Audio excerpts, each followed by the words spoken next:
You ever get the feeling your life's about to get turned upside down over something so small you can hardly believe it's real? Picture this. Police officers banging at your door, all serious. Over a sunflower flag. Not a protest, not a statement. Just a bright yellow flag. Waving there on the porch, daring the Arizona sun to try and dull it. Yeah, that happened. And the craziest part? The person they were sent to intimidate, her husband's one of their own. But I'm getting ahead of myself.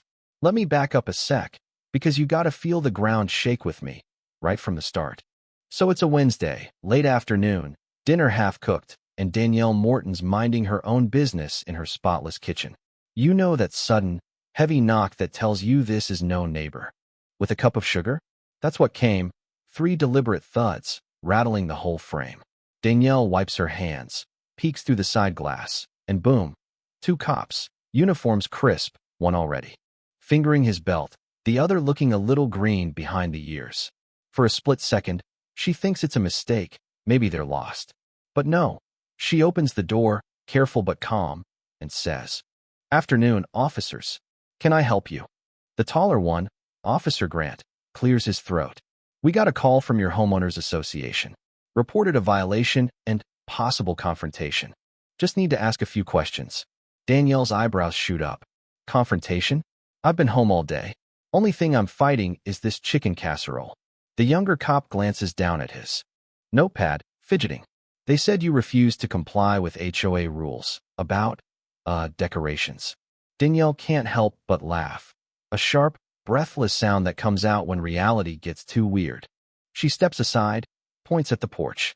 There it is, that flag, just sunflowers and a blue sky, swaying in the breeze like it's mocking the whole circus. "You're here because of that?" The silence between them stretches so long it gets heavy. Uncomfortable even for her, and she's used to people with clipboards and rules. "Let me get this straight," she says, folding her arms. "The HOA called you on me. Over a sunflower flag." Grant nods, face stiff. "We're just here to follow up, ma'am. They claimed you were aggressive before." "Aggressive?" Danielle's voice jumps in. "Octave, nobody's even knocked on my door. I got a letter, that's it.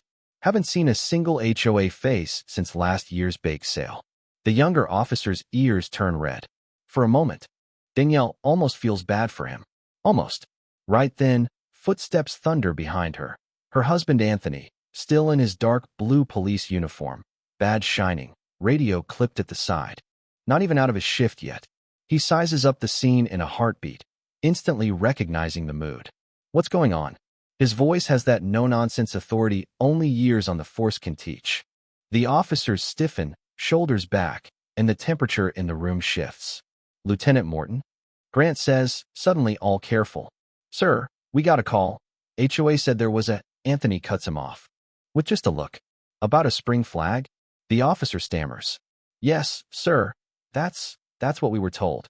You could hear a pin drop, if it weren't for the flag, still flapping away outside. Oblivious. But you gotta know, this isn't just about flowers on fabric. This was a powder keg waiting for a match.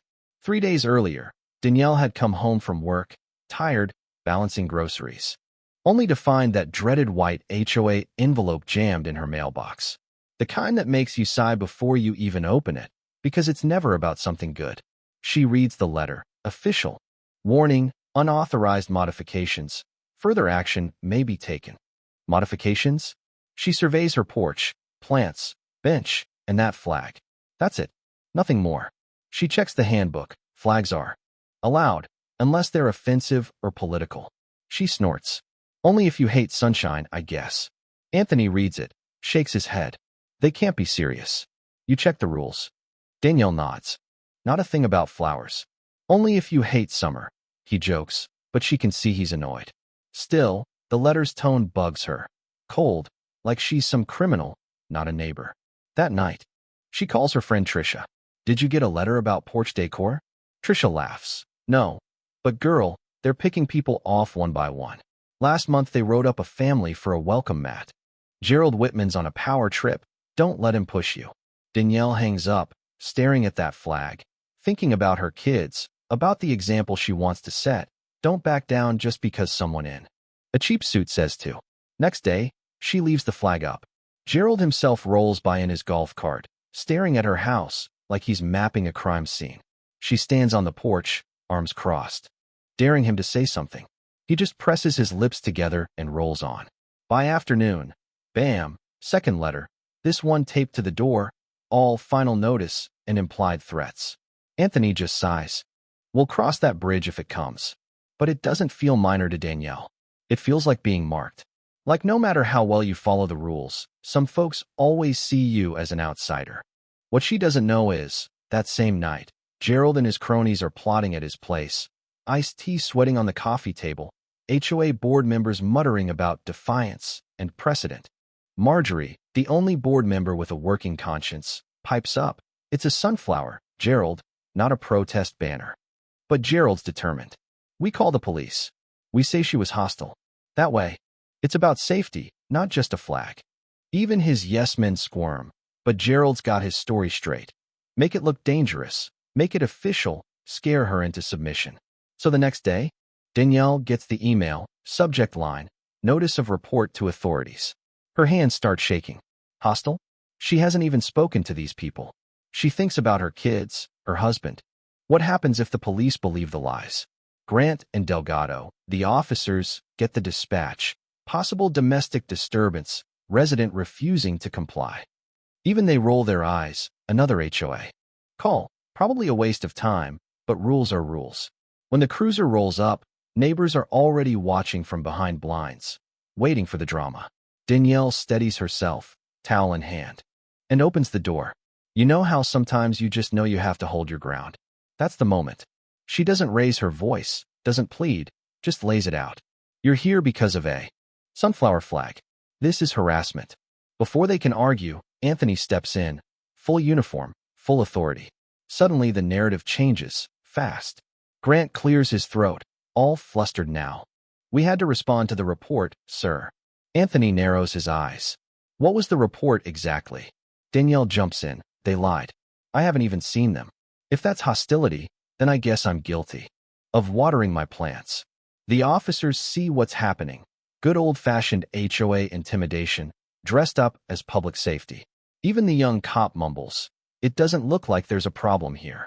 Anthony thanks them, but you can feel his frustration, how easily this could have turned ugly, if not for that badge on his chest. Outside, the neighbors whisper, curtains twitch, stories start. That night, Danielle and Anthony sit in the quiet house, feeling the weight of what almost happened. Their daughter Kira asks, "Are we moving?" Danielle shakes her head. That's what they want. We belong here. The next day, she writes a post in the neighborhood group, lays it all out. Police called on a sunflower flag, lies about hostility, the real story. The replies explode. Some folks thank her for speaking up. Others accuse her of stirring trouble, but the silence is broken. Gerald, watching all this, knows he's lost control. His email the next day tries to spin it as community harmony, thinly veiled code for shut up and fall in line. But Danielle's done being quiet. She posts again. It's not about a flag. It's about being bullied in your own home. We all deserve to feel safe here. The flag stays up. Neighbors pick sides. The lines are drawn. And maybe that's the real takeaway. Strength isn't in keeping your head down. It's in standing up, speaking out, even when they tell you to stay quiet. Because if it can happen over a sunflower flag, it can happen over anything. So ask yourself, when power comes knocking, whose story are you going to let them tell? Drop a comment, share your thoughts. Was Danielle right to stand her ground? Or should you just take down the flag and keep the peace? I want to hear what you do, because next time, it might just be your story on the line.